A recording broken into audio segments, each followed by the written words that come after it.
delas para a gestão de projetos, né? A metodologia delas de gestão de projetos. Muitas vezes baseadas na metodologia, né, do PMI, né, mas uma metodologia que é da empresa, né? Gestão de projetos empresa X. Né? Então, aí é muito importante esse papel.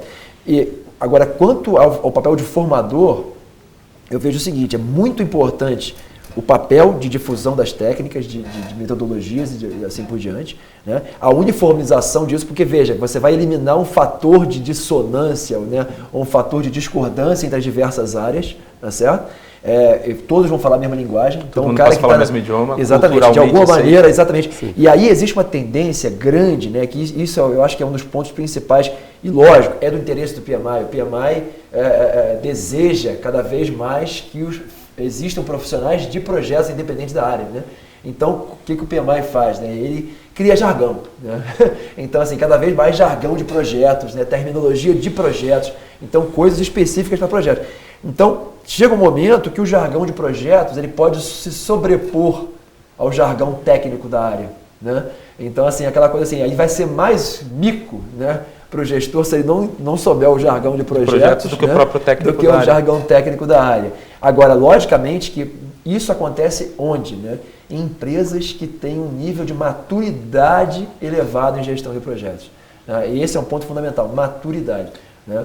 E como é que está o cenário para que nós possamos dizer esse grau de maturidade nas organizações? Eu diria assim que algumas grandes organizações cuja natureza delas já é inclinada para projetos, né? Tem um grau de maturidade razoável, tá? De razoável a bom, né? Mas é muito raro ainda encontrarmos organizações... Importe, qual é a distribuição?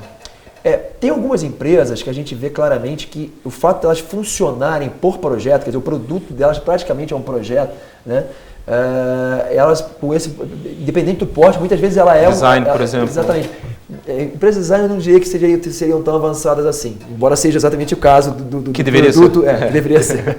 Né? Outro caso que deveria ser, né? Por exemplo, construção civil, quer dizer, o produto dela é um projeto. Perfeito. Todo produto é um projeto, né? Mas, entretanto, as empresas de construção civil, elas vêm se aprofundando mais muito recentemente, né? Muito recente.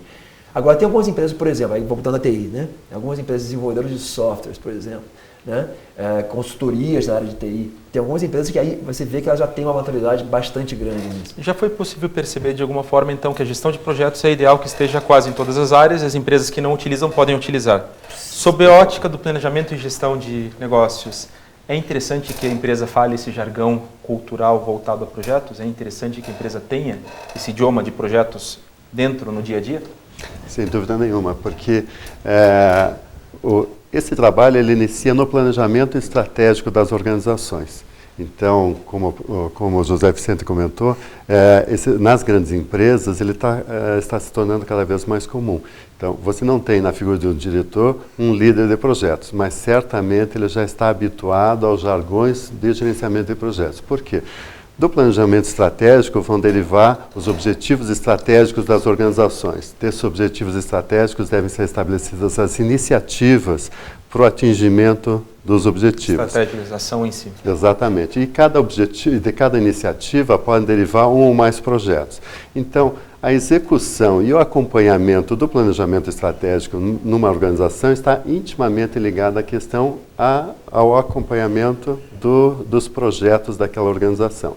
Então, é muito comum, numa reunião de diretorias, a discussão do status dos projetos que visam atingir os objetivos estratégicos. Uma empresa que não tem gestão de projetos não consegue atingir o seu próprio planejamento estratégico, seria mais ou menos isso. Perfeito.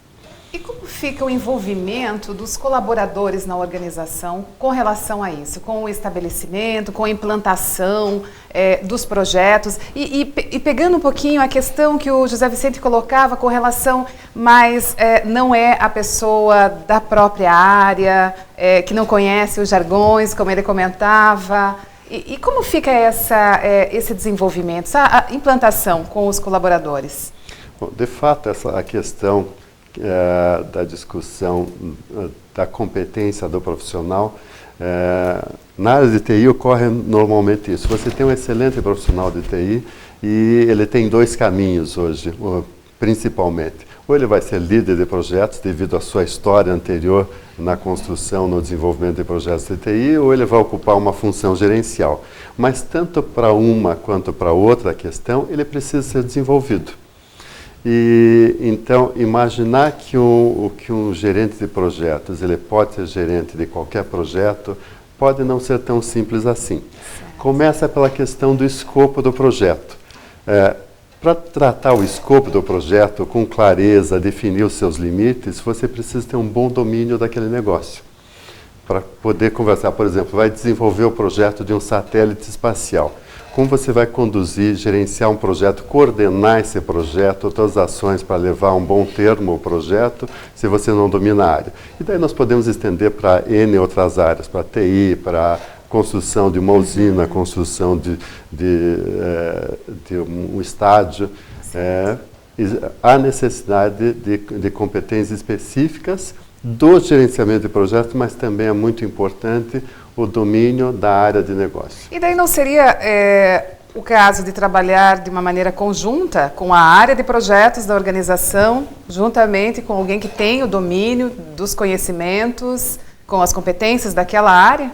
Isso é possível? Isso ocorre nas organizações? Eu vejo assim, aí colocando aí um ponto, vamos dizer assim, mais pessoal e da minha experiência própria, né?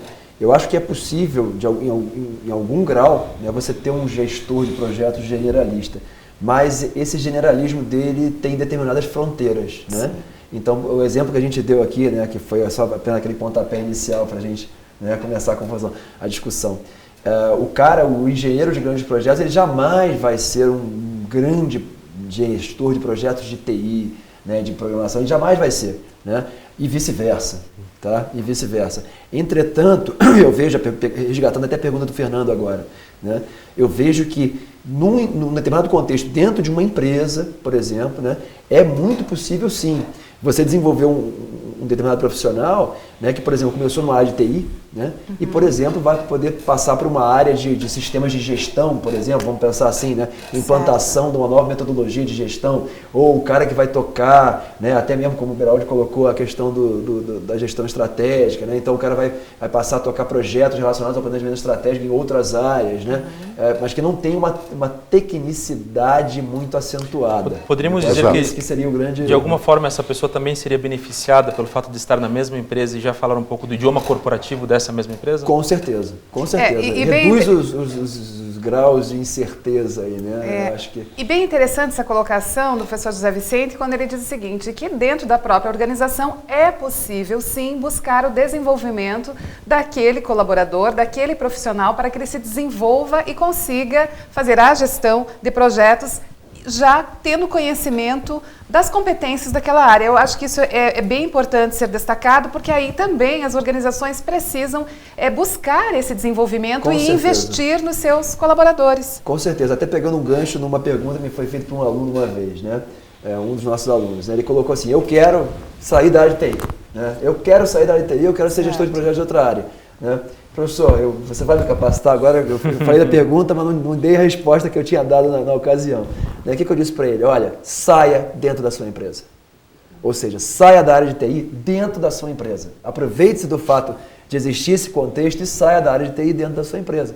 Aí você vai conquistar experiência em gestor de projetos em outra área que não TI dentro da sua empresa, e daí sim você vai se mostrar ao mercado, né, se for o caso, né, dentro dessa nova área para a qual você migrou. Seria um caso das organizações que investem em seus colaboradores, que fazem o possível para mantê-los, desde que eles estejam também dando um retorno suficiente dentro das suas funções. Um profissional, de uma forma bem breve, um profissional com uma pequena empresa também pode, de alguma forma, desenvolver gestão de projetos? Sim. Aí eu sempre coloco uma questão que seria a questão da metodologia do PMI. Existe um trade-off muito grande entre precisão e acurácia, né? E tempo e recursos para desenvolver, para aplicar a metodologia. Hoje fala-se muito nos métodos ágeis, né?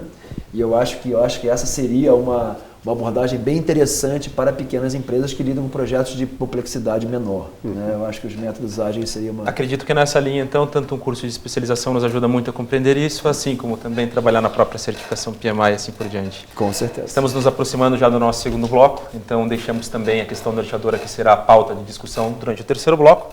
Essa nova questão norteadora já é um pouco mais ligada à área de planejamento e gestão de negócios. O ambiente de negócios está, na atualidade, cada vez mais competitivo e complexo. Diga-se de passagem, empresas de TICs, que é Tecnologias de Informação e Comunicação, empresas aeroespaciais, e todas essas empresas acabam evoluindo de uma forma muito rápida. Nesse contexto, professor Beraldi e professor José Vicente, discutiremos depois no próximo bloco se é possível para a empresa se preparar e, com isso, preparar também a sua equipe para assegurar o crescimento e a perpetuidade dessa empresa ao médio e longo prazo. Discutiremos com os nossos convidados. Fique conosco, já voltamos.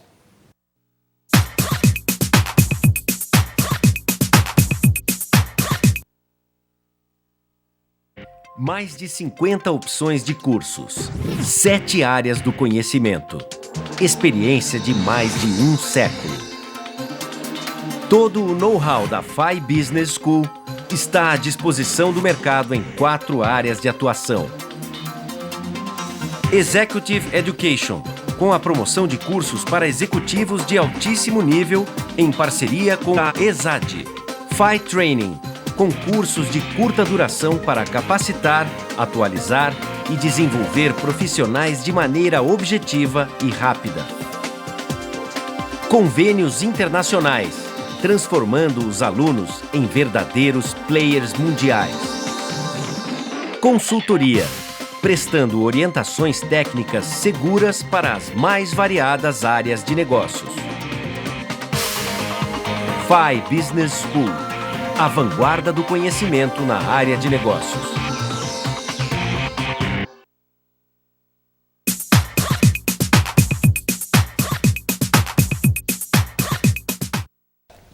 Estamos de volta com o terceiro bloco do programa Diálogos Acadêmicos e Profissionais. O tema de hoje, gestão de projetos e também planejamento e gestão de negócios. Bem, a questão que nós deixamos para que o telespectador também pudesse refletir sobre a mesma ao longo do nosso intervalo.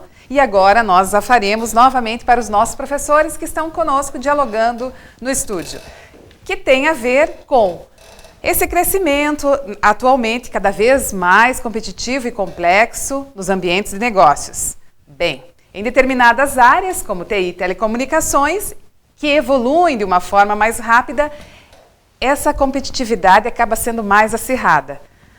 Como então preparar a equipe nas organizações para assegurar esse crescimento e também a continuidade e o sucesso das empresas? Professor Beraldi, o que tem a nos dizer sobre essa questão norteadora?